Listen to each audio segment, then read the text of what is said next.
इस वीडियो में मैं आज बीएनएस भारतीय न्याय संहिता जो कि पहले भारतीय दंड संहिता आईपीसी था, इंडियन पेनल कोड को स्थान ले लिया है। तो कुछ सबसे महत्वपूर्ण नए और संशोधित धाराएं जो हैं या वो भी धाराएं हैं जो अक्सर एग्जाम में किसी न किसी रूप में प्रश्न के द्वारा कॉम्पिटिटिव एग्जाम में भी पूछी जाती हैं और इसको आपको याद रखना पड़ता है। तो मैंने सोचा कि क्यों ना आपके लिए एक मैं वीडियो तैयार करूं जिसे आप आसानी से लेट कर बैठ कर जैसे भी हो आप सुन सकते हैं और इस वीडियो को बार बार देख करके आप एक एक जो है सेक्शन को या धारा को याद रख सकते हैं, जो कि आपके परीक्षा के लिए, चाहे वो एक यूनिवर्सिटी के एग्जाम हो या चाहे कॉम्पिटिटिव एग्जाम हो, आपके लिए बहुत फायदेमंद साबित हो सकता है। इसी को आधार मान करके मैंने यह वीडियो तैयार किया है आपके लिए। तो दोस्तों शुरू करते हैं। भारतीय दंड संहिता का स्थान लेने वाली भारतीय न्याय संहिता बीएनएस 1 जुलाई 2024 से प्रभावी हुई है। इसमें 20 अध्यायों में संगठित 358 धाराएं हैं जो कि आईपीसी की मूल 511 धाराओं से कम है। तो ये तो जनरल इंट्रोडक्शन हुआ, इससे कोई आपको बहुत ज़्यादा लेना देना नहीं है। अब शुरू करते हैं कि कौन कौन सी धाराएं जो प्रमुख हैं जिसे आपको याद रखना चाहिए। तो धारा 4 क्या कहती है? सामुदायिक सेवा को दंड के रूप में लागू किया गया। ये पहले नहीं था, आईपीसी में इसका जिक्र नहीं था। ये नई धारा है जो बीएनएस में जोड़ी गई है। तो सामुदायिक सेवा को दंड के रूप में, अगर कोई आदमी गलत काम करता है दंडित, अगर दंड हम चाहते हैं, पनिशमेंट देना चाहते हैं, तो सामुदायिक कम्युनिटी सर्विस, सामुदायिक सेवा से उसको जोड़ दिया जाएगा। उसको सामुदायिक सेवा करनी पड़ेगी, कम्युनिटी सर्विस करेगी। धारा 210 ये भी एक नई धारा है ये भी एक धारा है जिसमें जो चेंज किए गए हैं। क्या किया गया है? लिंग की जो परिभाषा थी पहले कि इसमें मेल और फीमेल की बात कही जाती थी, अब ट्रांसजेंडर को भी जोड़ दिया गया है। तो ये थोड़ी परिभाषा में अंतर हो गया है। तो धारा 210 के अंदर ही आती है।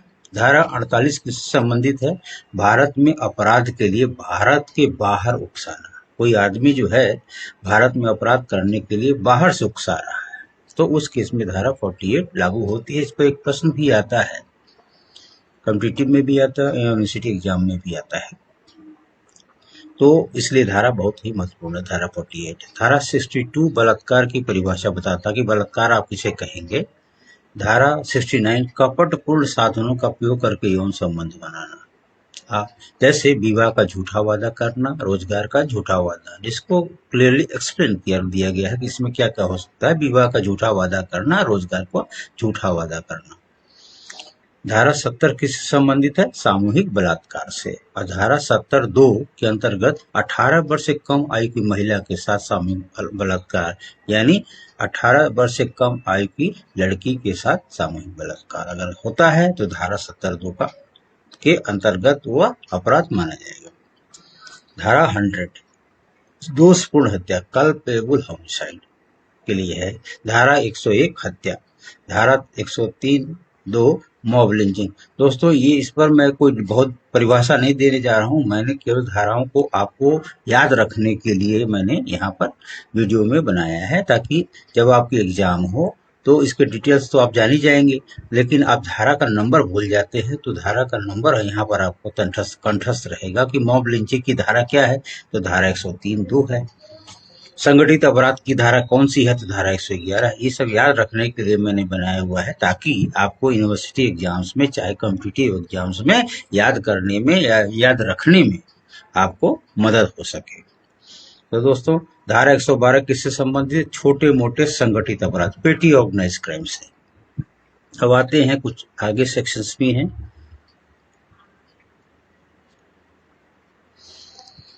धारा 113 है। इसमें थोड़ी वीडियो में जो स्पेस की कमी थी, इसलिए मैंने इसको रो के रूप में आपको लिख दिया है। हालांकि इससे आपको कोई नुकसान नहीं होने वाला है, आप वीडियो के थ्रू से जान जाएंगे। तो धारा 113 लिंकिंग है इसका किससे, आतंकवादी गतिविधियों से। धारा 137 अपहरण से, किडनैपिंग। धारा 138 अगवा करना, एबडक्शन। धारा 143 किससे संबंधित है, मानव तस्करी से। धारा 152 भारत की संप्रभुता, एकता और अखंडता को खतरे में डालने वाले कृत्य से, जो कि पहले इसको राज्यों का के रूप में जाना जाता था। आईपीसी की धारा 124A राज्यों को हटा करके अब ये नई धारा बनाई गई है बीएनएस में। भारत की संप्रभुता पर जब खतरा आता है, एकता और अखंडता पर खतरा अगर होता है, तब ये धारा लागू होती है और राज्यों को यहाँ से हटा दिया गया है। राजद्रोह नहीं, इसको आईपीसी से बीएनएस से हटा दिया गया, इसको रिमूव कर दिया गया, रिप्लेस कर दिया गया। इस भारत की संप्रभुता, एकता और अखंडता का खतरा। धारा 303 चोरी, धारा 304 छीना झपटी, धारा 308 अराजकता एक्सटॉर्शन, धारा 309 डकैती, 5 से कम व्यक्ति शामिल होते हैं जिसमें 309। धारा 310 लूटपाट, 5 या इससे ज्यादा व्यक्ति मिलकर अंजाम देते हैं। धारा 318 धोखाधड़ी, धारा 336 जालसाजी, धारा 356 मानहानि। तो ये सब दोस्तों जो बहुत इंपॉर्टेंट सेक्शंस है, जिससे क्वेश्चंस पूछे भी जाएंगे और आप सब कुछ लिख पाएंगे, लेकिन आपको धाराएं भूल जाएंगी। कौन सी धारा कहाँ लगेगी, जालसाजी में कौन सी धारा होती है, छीना झपटी में कौन सी धारा लगेगी, अराजकता में हम कौन सी धारा लगाते हैं। तो इसलिए ये आपको एट ए ग्लांस आपको ये याद रहेगा कि हाँ ये धाराएं यहाँ काम आती हैं, इस तरह से हम इसका उपयोग कर सकते हैं। सो दोस्तों, आपकी सुविधा के लिए मैंने ये वीडियो बनाया है ताकि वो कॉम्पिटिटिव एग्जाम में बैठेंगे तभी ये फायदेमंद होंगी, या अपने यूनिवर्सिटी एग्जाम में भी आपका बहुत ही मदद करेगा ये वीडियो आपको। अब आते हैं कि क्या क्या चेंजेस किए गए, क्या हटा दिया गया है बीएनएस में आईपीसी की जगह। तो ये था, राजद्रोह को हटा दिया गया है और इसके अंदर अब क्या है कि 152 धारा जो पहले मैंने बताया, भारत की संप्रभुता, एकता और अखंडता को खतरे में जो डालेगा कृत्य, जो आदमी हमारे भारत की संप्रभुता, एकता और अखंडता में खतरा पैदा करेगा, उसको अब धारा 152 लगेगी। व्यभिचार, अपराध की श्रेणी से इसको भी हटा दिया गया है। अप्राकृतिक यौन संबंध, एक आईपीसी 370 यौन अपराध की नई परिभाषाओं के तहत गैर सहमति से अप्राकृतिक यौन संबंध से संबंधित प्रावधानों में संशोधन कर दिया गया है इसमें।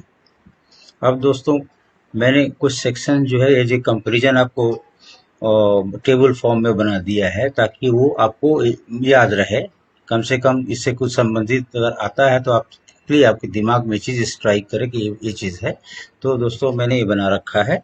जैसे ये आईपीसी में सेक्शन क्या था, अब बीएनएस में सेक्शन बदल गया है, तो मैं इसमें बीएनएस को ही ज्यादा पढ़ूंगा क्योंकि आईपीसी तो पुराना सेक्शन हो गया है। तो हत्या अब आ गया 103 में, चोरी 303 में, बेईमानी करना 318, मानहानि 356, अपहरण किडनैपिंग 137, अगवा करना अबडक्शन 138, गैर कानूनी सभा यानी अनलॉफुल असेंबली अगर कोई करता है 189, कॉमन इंटेंशन सामान्य इरादा 335 में आता है। इसके एक और है सामान्य उद्देश्य, कॉमन ऑब्जेक्ट, ये अब आएगा धारा 190। सो दोस्तों, ये थे जो वेरी इंपॉर्टेंट सेक्शंस हैं बीएनएस के, उसको मैंने वीडियो के रूप में कन्वर्ट कर दिया है ताकि ये सब धाराएं जो है आपको जब भी आप वीडियो देखेंगे, आप रिपीट करेंगे, बिल्कुल आपको याद हो जाएगा, कंठस्थ हो जाएगा, आपको भूलने की कोई गुंजाइश नहीं रहेगी और आप अच्छे नंबर पाएंगे अपने एग्जाम में। जब भी इससे संबंधित कोई भी प्रश्न पूछा जाएगा, आप उसका सही सटीक उत्तर दे सकेंगे। Thanks for watching this video.